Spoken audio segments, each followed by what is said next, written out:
Un plat et basta.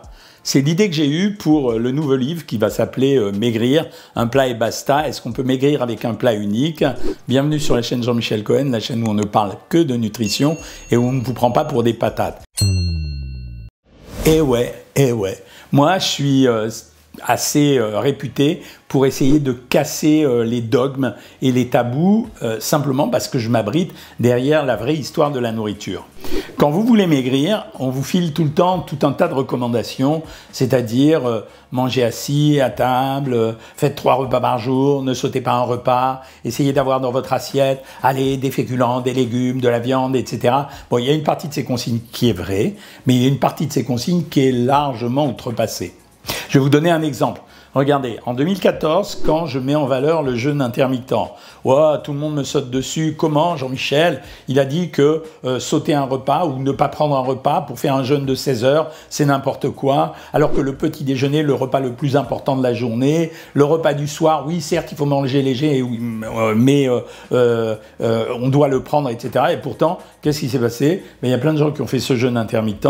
Certains d'entre eux ont supprimé le petit-déj pour manger pendant 8 heures de midi jusqu'au soir. D'autres ont supprimé le dîner pour manger de 8 heures du matin à 4 heures de l'après-midi et tout s'est très bien passé. En réalité, c'est parce que l'aventure alimentaire de notre pays et de l'humanité tout entière, elle ne s'est pas construite sur la base des 3 repas par jour et elle ne s'est pas construite également sur le modèle entrée, plat, dessert. Si vous faites un peu d'histoire d'alimentation, comme je l'ai fait en travaillant sur des bouquins, on se rend compte que les 3 repas par jour et les 3 composantes du repas, c'est-à-dire entrée, plat, dessert, c'est un truc super récent. En fait, dans un repas, nous, on croit qu'on mange à la française. C'est pas vrai. On mange à la russe. En fait, à la française, qu'est-ce qu'on faisait? Typiquement, on amenait tous les plats sur la table, les rôts, les soupes, les consommés, le gibier, les produits laitiers, etc.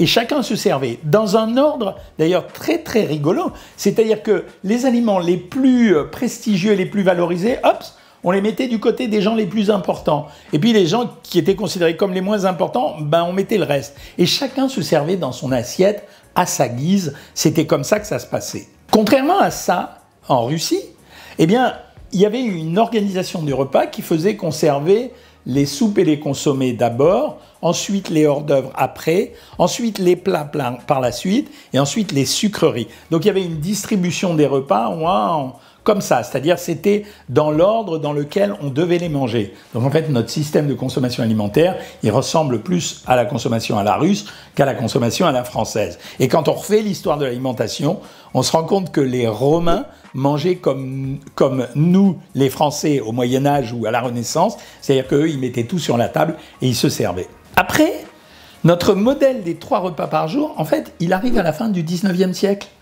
À ce moment-là, en fait, en réalité, notamment les paysans, quand ils partaient au travail, le matin, ils se nourrissaient avec du pain et soit un bol de soupe, soit du vin.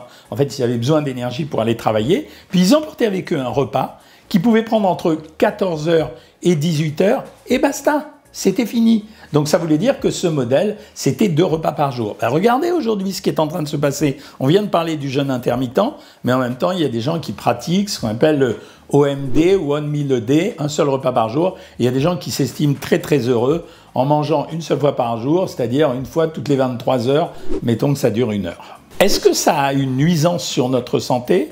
La réponse est non. Tout simplement parce qu'on a l'expérience du fait que ces gens, ils ont réussi à vivre pendant des années et à travailler, notamment pour les paysans, sans avoir de contraintes alimentaires. Est-ce que c'est vraiment mieux de prendre 3 repas par jour? On dit que oui, mais en fait, chaque individu a un rythme biologique différent. Donc en pratique, non seulement on a un rythme biologique différent, mais on est adaptable. Ça veut dire qu'une fois qu'on a pris un système alimentaire, quel qu'il soit, on s'est adapté et notre corps va fonctionner en fonction de ça. N'oubliez pas que ce qui est important, c'est de recharger le corps dans tous les nutriments dont il a besoin. Je vous avais déjà expliqué une autre fois l'histoire des réservoirs. Vous avez un réservoir de sucre, un réservoir de graisse, un réservoir de protéines. En fait, en réalité, vous les remplissez quand vous mangez et le corps puise chaque jour à l'intérieur ce dont il a besoin. Mais comme ce réservoir, il est relativement large, donc même si vous ne mangez pas une journée, c'est ce qui explique pourquoi quand on fait un jeûne, on arrive quand même à tenir, le corps fonctionne quand même.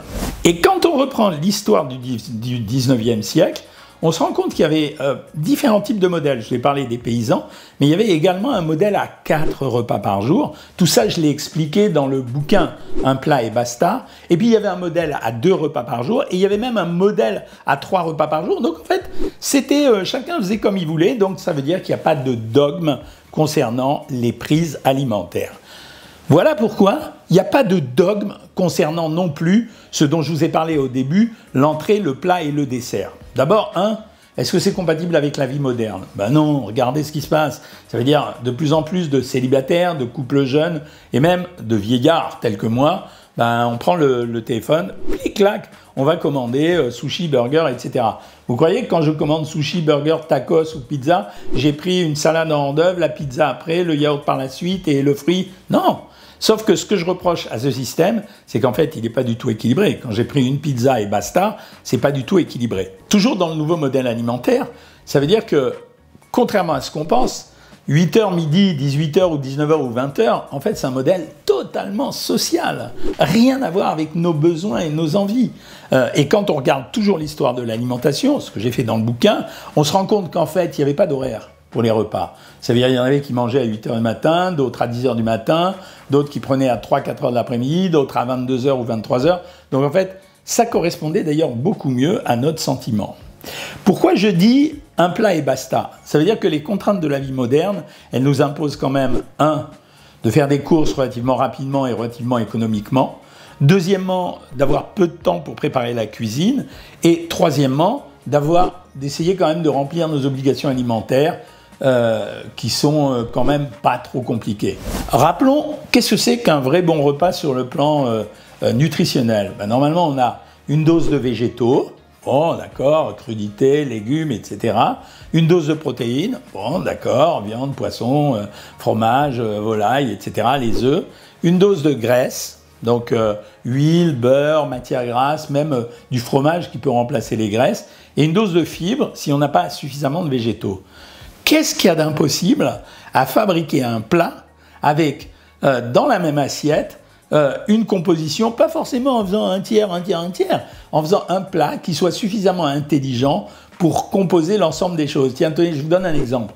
Vous verrez toutes les recettes dans ce livre, Un plat et basta. Je prends un bœuf bourguignon. Un bœuf bourguignon, c'est quoi? C'est de la viande. Ok, protéines, j'ai rempli. C'est des végétaux, c'est des carottes, ce que vous voulez, des carottes, du céleri, tout ce que vous voulez. C'est des pommes de terre, c'est des sucres lents, c'est des graisses, parce que j'ai fait revenir dans la casserole ou dans la poêle le plat. C'est même des fois un tout petit peu de vin qui a flambé et il n'y a même plus d'alcool dedans.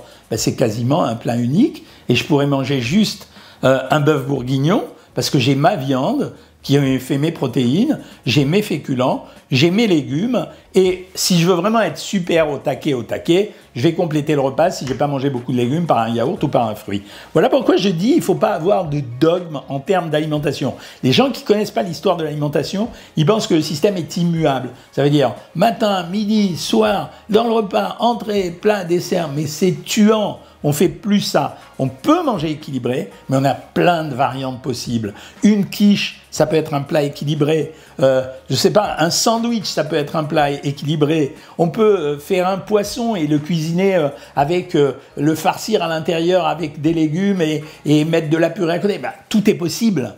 Donc c'est pour ça que je voulais vous donner ce livre à lire. Pour vous apprendre que l'histoire de l'alimentation, elle montre le délire dans lequel on est à l'heure actuelle, en essayant de nous contraindre comme des bêtes, c'est-à-dire faites comme ci, comme ça, ce qui à la limite m'oppresse, moi. Deuxièmement, parce qu'on peut bien manger juste avec un plat unique, et troisièmement, se régaler quand même. Et vous verrez que même la famille va finir par apprécier. Ah, je sais, au début, ça va être comme le reste. Hein. Ça veut dire, oh, il exagère, hein, il faut prendre une salade de carottes, un steak avec des légumes et des pommes de terre. Il est bien cet accent, hein, je trouve.